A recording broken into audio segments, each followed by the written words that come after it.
So consider that part as done, that Western political thought part is done. Otherwise, you can go on and on.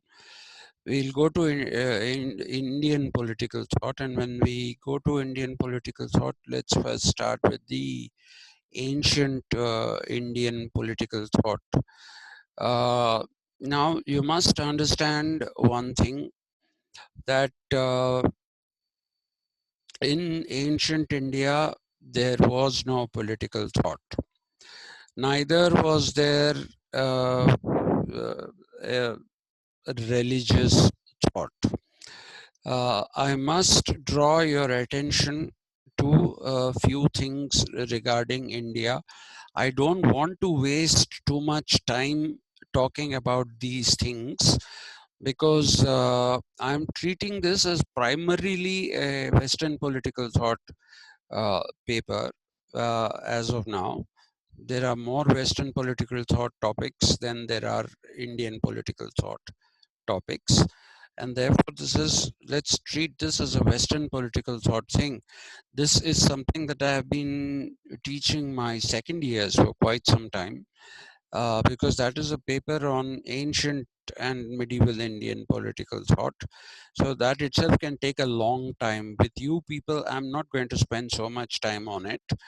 I just will rush through a few things. But before I start the rushing, I want to draw your attention to a couple of things. Now, the attention that I mean, the things that I want to draw your attention to is that in India, whatever thought we had in the ancient period is neither political nor is it religious. Okay. Uh, Let me explain why I am saying this. See, political thought came into the West in the ancient period through ancient Greece. And ancient Greece had actually, um, well, it was the whole Greek, uh, what should we say, the country that is now Greece was at that time nothing but various different police, Polileis. Okay, police is the plural of polis. Okay, and the word politics and political are derived out of the Greek word polis, Polis, polis. Okay, and I told you that city state is a very bad translation of polis, uh, because it was neither a city nor a what should I say, nor a state as we know them today. Okay, first and foremost, anywhere in the world in the different ancient and medieval periods, there is no such thing as a state. Okay, there is no such thing as a state. So one should keep using, when we talk about Greece, we will be doing that when we do Plato and Aristotle. We will be going on using the term polis and not state, because state didn't exist then.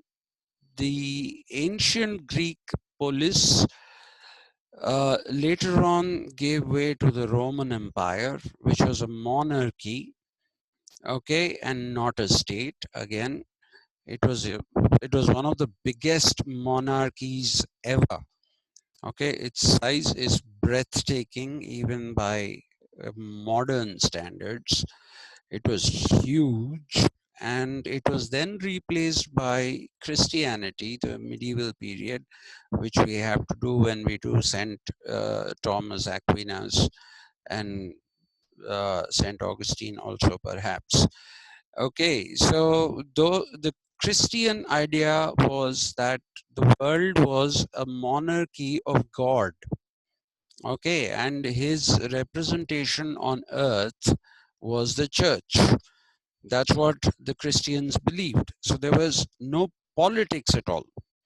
Okay, the word politics disappeared from the medieval period of Europe. And please remember that for a very long time, the categorization of ancient and medieval has been used in order to show that as the history of the world, which is not true. Okay, that is not true. There is no one history of the world. Okay, they have changed the dating system from AD, which is Anno Domini, uh, and BC, which is uh, before Christ. They changed it to Common Era and before Common Era. And the first century AD became the first century CE. But in truth to speak, the Common Era of the world begins with colonialism, properly speaking. So it is somewhere around the 16th, 17th centuries. Till then, the periods are different for different places. And India had its own ancient history. It had its own medieval history. What you see in the ancient history of Europe is the Greek civilization and then the Roman civilization. What you see in the medieval period is the domination of Christendom. What we find in India in the ancient period is something which is cosmological. Okay, you have to understand that India in the ancient period was cosmological, and by cosmological, what I mean is that the ancient Indians basically saw everything as being a part of this large living system which is called uh, which is called the universe in English. Okay, it's called the universe. uh, in India in the ancient period, if you look at the instance of astrology, okay, today everybody will tell you that astrology is nonsense, it's bogus. Okay, and when I went to school, we were taught that astrology is alchemy, which means it's not a properly evolved thing. Astronomy is the proper science. Astrology is not a proper science. That is what we were told. But if you look at the Shastras, astrology is not exactly alchemy. Okay, astrology is the explanation that I'm giving to you that for the ancient Indians, the whole universe was one living system. Okay, it was one living system. And in this, everything has life and everything has a soul, including rocks and water and grains of sand. According to the ancient Indians, even grains of sand had a soul, and in that sense, they were living. Now, I was talking to you about astrology. Try to understand this. What does astrology do? If you go to an astrologer and say, please make my birth chart or the horoscope, or if you want to use the Sanskrit Hindi term, it is Janma Kundali, then what exactly are they looking at? They'll ask you, what time were you born? Where were you born? Which date were you born? Okay, that's what they ask you. And depending upon the time, the date, and the place of birth, they calculate which star is the one that governs your existence. Okay, and the ancients in India had a lunar calendar, but it is not like the Islamic lunar calendar. I'll come to that a little later, not now. The Indian lunar calendar is a combination of the lunar and the solar. Okay, uh, but what you must understand is that it is a very, very evolved.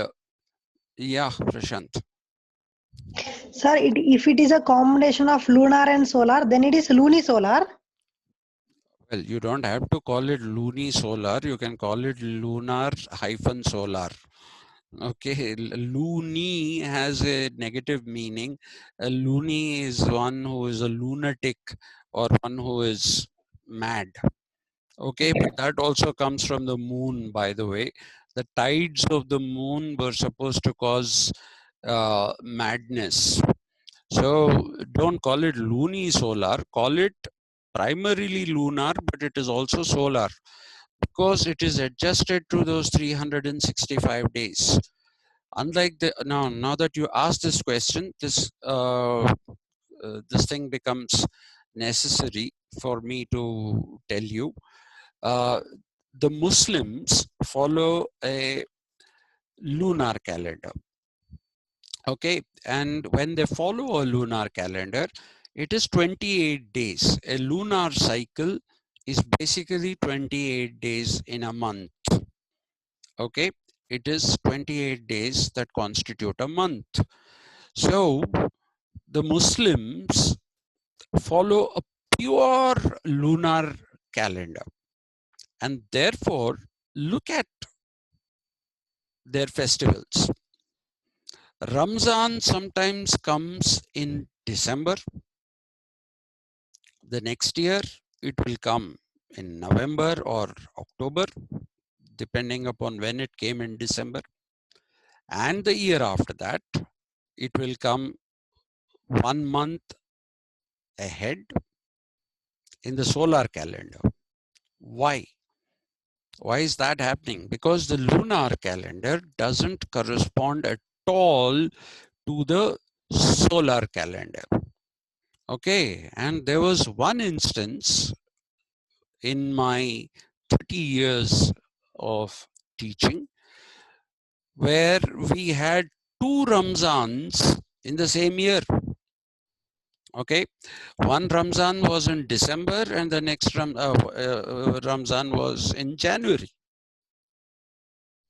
Okay, or rather, one Ramzan was in January and the next Ramzan was in December. All right, so one of my friends said, how can this be? How can you have the same festival twice? It can happen because they only look at it as 28 years.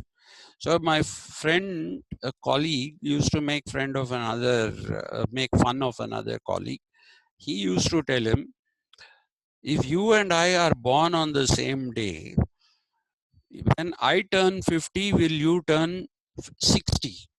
Because your calendar has only 28 days. Their calendar is called the Hijri, by the way.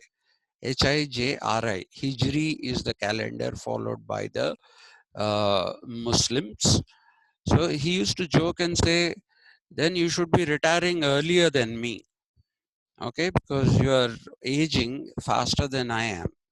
But those kind of stupid jokes apart, one should understand that the Indian calendar, yes, when we talk about our festivals, with the exception of Makara Sankranti, okay, with the exception of that, every other festival is followed according to the lunar calendar.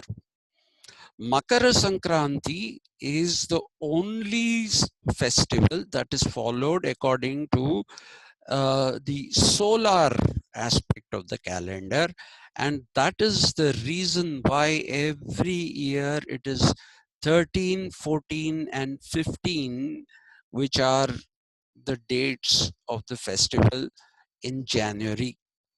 Okay, whereas if you're celebrating another festival, Diwali can sometimes come in October, sometimes in November. Okay, Ganesh Chaturthi can sometimes come in August, sometimes in September. Why does this happen? Because they are trying to adjust the lunar calendar with the solar calendar. So, how do you adjust it? I don't want to go into the deep details of that. Just remember that what the ancients did is that they calculated the number of solar days in a solar calendar and in a lunar calendar, and whenever necessary they added a month. Whenever necessary they added a month. That becomes what was called the adhik mas. Okay, in Telugu it is adhika masam, right, which is extra month. Then you also have, for purposes of adjustment, a shunya masam. Okay, you have this thing called shunya masam, which is really not a month, but it is there. It is there, but it is not a month, right? It doesn't count as a month, but it is there. Why? To adjust to the solar calendar. And then you have this thing called the muda, mudam in Sanskrit, which is a period of days which are added on to the calendar to make it correspond with the solar calendar. And these days are considered inauspicious.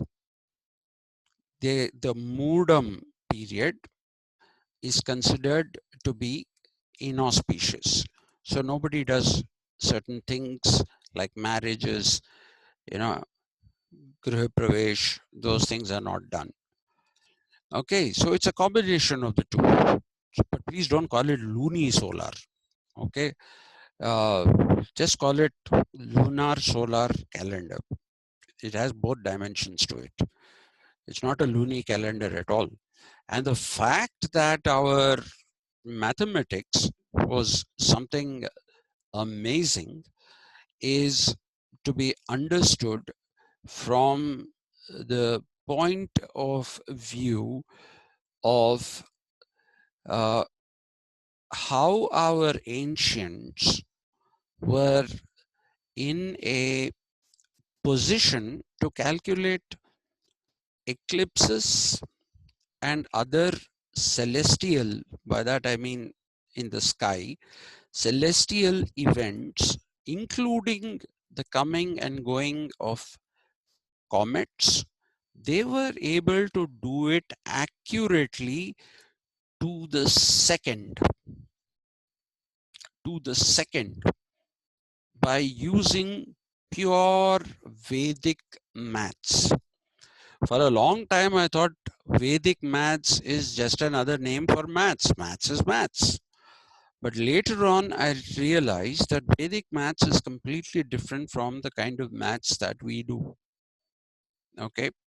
What maths you people are studying today, which is actually technically called modern maths, doesn't have much of geometry in it in school, is very different from the maths that I studied. The maths I studied was far more complicated. It was called the composite maths. Okay, it was called composite maths because it had elements of Vedic maths in it. Okay, so that's why it got the name composite maths. Uh, but Vedic maths is completely different. I'm not going to get into that right now. But what I want you to understand is that there is the maintenance of the solar and the lunar. There is a balancing of the two done by the ancient Indian calendar. Now, what should you be calling these people who lived in ancient India? You should not call them Hindus. Okay, because Hindu is not a self-designated name. It is not at all a self-designated name. It is a name given by Persians. And the first recorded usage of the word Hindu is in the 6th century BCE. Okay, it comes from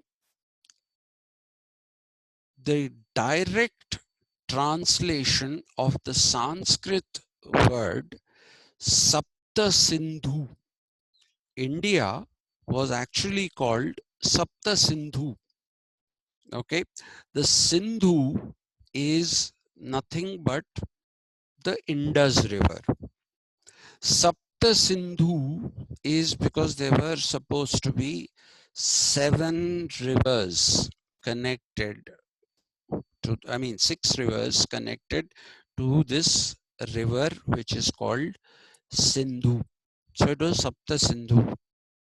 Okay, its tributaries included, and the Saraswati, which we people say existed now by doing some radiocarbon dating. I'm not an authority on that, but you know the others: Ravi, Byas, Jhelum, Chenab, Sutlej, and then the Sindhu, or the uh, Indus. And the name India is derived out of the Latin Indus. Okay, so we've named this land was called Sapta Sindhu by the local people as because of the name of the river Sindhu. The Persian usage of this is first recorded during the time of the rule, during the rule of, not time of, I'm sorry, during the rule of Darius the First, Darius. Okay, Darius the First. He was the king of Persia, and Farsi is the language that they spoke. And in that, Sapta Sindhu was translated as Hapta Hindu.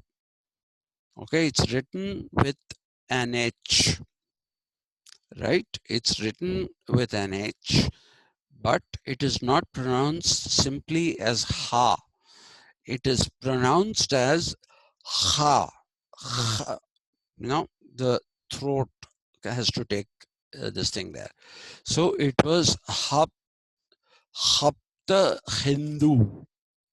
That's what they called it. And later on, they used to call it Hind.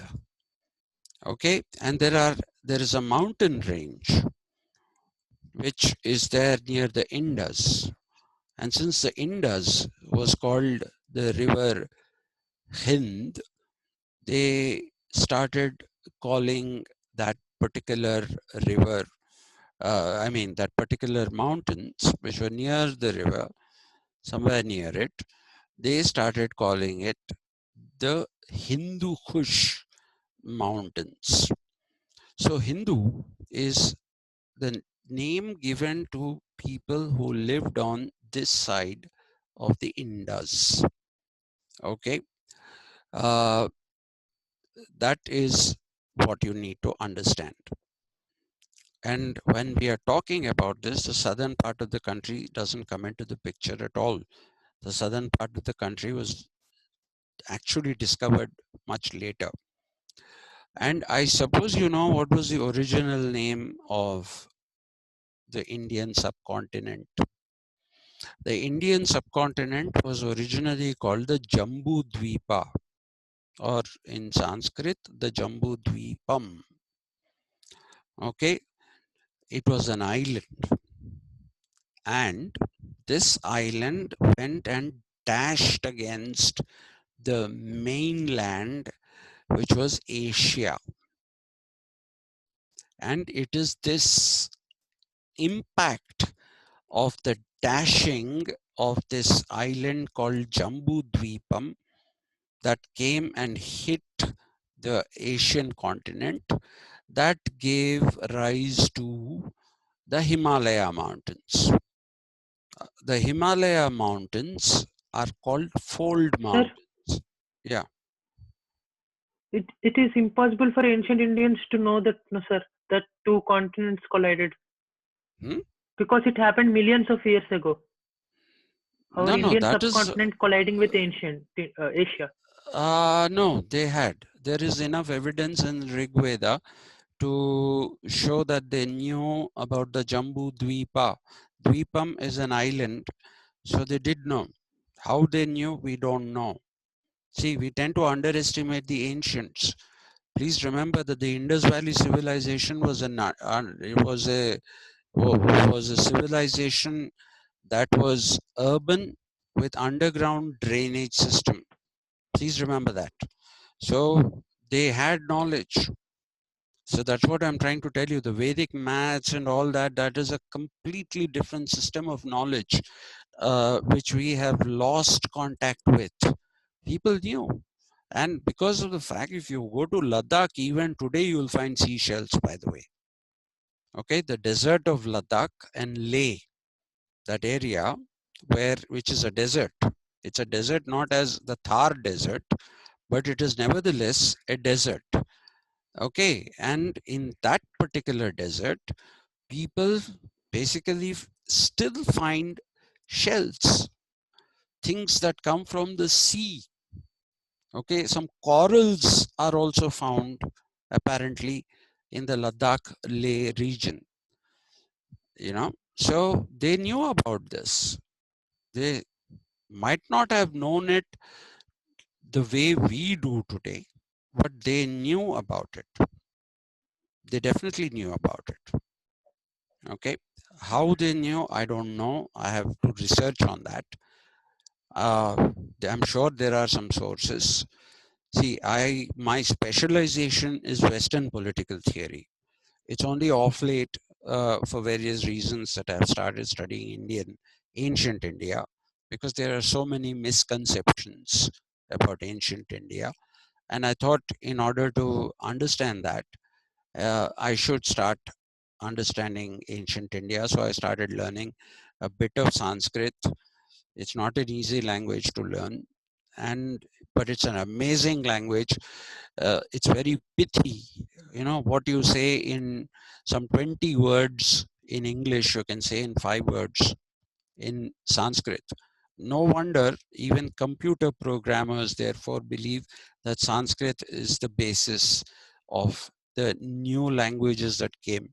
The old languages that were there, there were languages like COBOL, Fortran, and all those were more like the English language. The language protocol was the English language protocol. It was like two human beings conversing. That is how the software was. But nowadays, it is after the breakthrough that happened with the C language and the C++ and then the Visual C++, you will find that uh, there is greater usage of the protocols of Sanskrit language. We don't know about this. It's not common knowledge. But today's computer languages are derived out of Sanskrit. Okay, Latin doesn't exist anymore. And their numerals were horrible, the Western numerals. Can you think of a decimal system when you write 10 as X? You can't think of a decimal system, right? So the numerals that we have today are actually called the Indo-Arab numerals, okay, which the world uses. These are a combination of ancient Indian and ancient Arab numerals, which are, that is why they are called Indo-Arab numerals. But the Vedic maths has no Arabic content in it. It has only the Indo content in it. I'm not going to go into the intricacies of are people called the Aryans original inhabitants of India, or did they come from somewhere else? That I don't want to go into. That will waste our time and we won't get any clear answer. Okay. But I'm trying to understand what the knowledge systems were. Doesn't matter whether they originated here or they came from Central Asia. It really doesn't matter. What matters is that they had this system of knowledge. And in this system of knowledge, and I was trying to tell you about astrology, they believe that everything is connected with everything else. So the planetary positions, your star, okay, once an astrologer, without even taking a look at me, just looked at my horoscope apparently. My cousin was a believer in that. And so he said, has this man put on a lot of weight in the last 2 years? Has he become round? That's what he asked in the last 2 years. By the way, I was not always like this. Someday I'll show you a photograph of how thin I was. As thin as Nikhil Bhamidipati, maybe thinner than him. Okay. But without seeing me, he asked if I had put on weight. So they do it according to the Lagna, the star. So all these calculations, my power is gone. I hope my wife's phone is running, otherwise we'll get cut off. So you will see that astrology makes a connection between the planets, their positions, and how that will affect our lives. So it is the universe is a living system. So let me use an example from Adi Shankaracharya. Adi Shankaracharya says that the universe is the Brahman. Okay, some people call it the Brahmanda. Okay, but he called it the Brahman, the universe. The individuals like us are called Atmans. Okay, and the system of belief is that whatever constituted the Brahman and made the Brahman come to life also constituted the individual and made the individual come into existence. Okay, which means let's take capital A plus capital B plus capital C is equal to the universe, Brahman.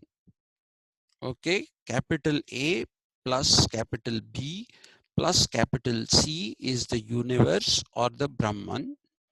Then the individual Atman is small a plus small b plus small c.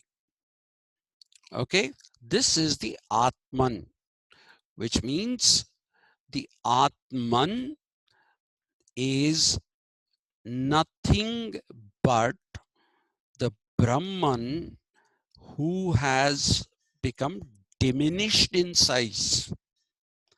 So there are differences between Shankaracharya. The other day when I was talking to you about the Gita, and Shankaracharya says Advaita, Ramanuja says Vishishta Advaita, Madhvacharya says Dvaita. We'll talk about that a little bit when we go into the subject, but I won't discuss any of these things in detail.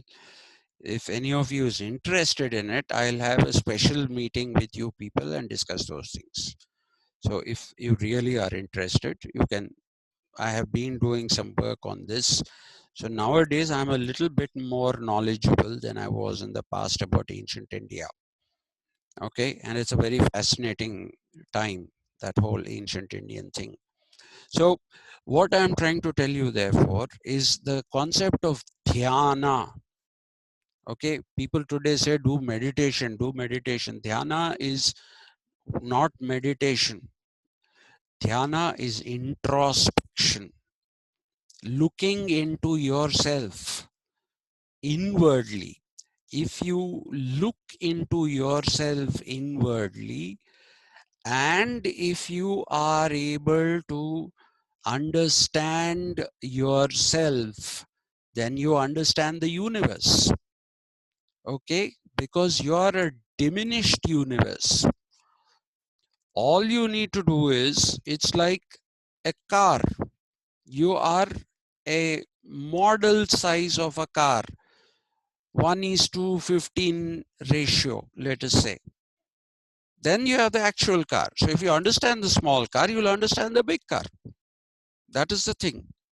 And you should be calling what was followed in the ancient period as Sanatana Dharma. Please don't call it Hinduism. Hinduism is a synecdoche. Okay, S-Y-N-E-C, synec, D-O-C-H-E, ducky. It's not pronounced synecdoche, it's pronounced synecdoche. I don't have the time to explain it now. I'll get cut off any time. But when I meet you the next time, I'll start with Sanatana Dharma and what is a synecdoche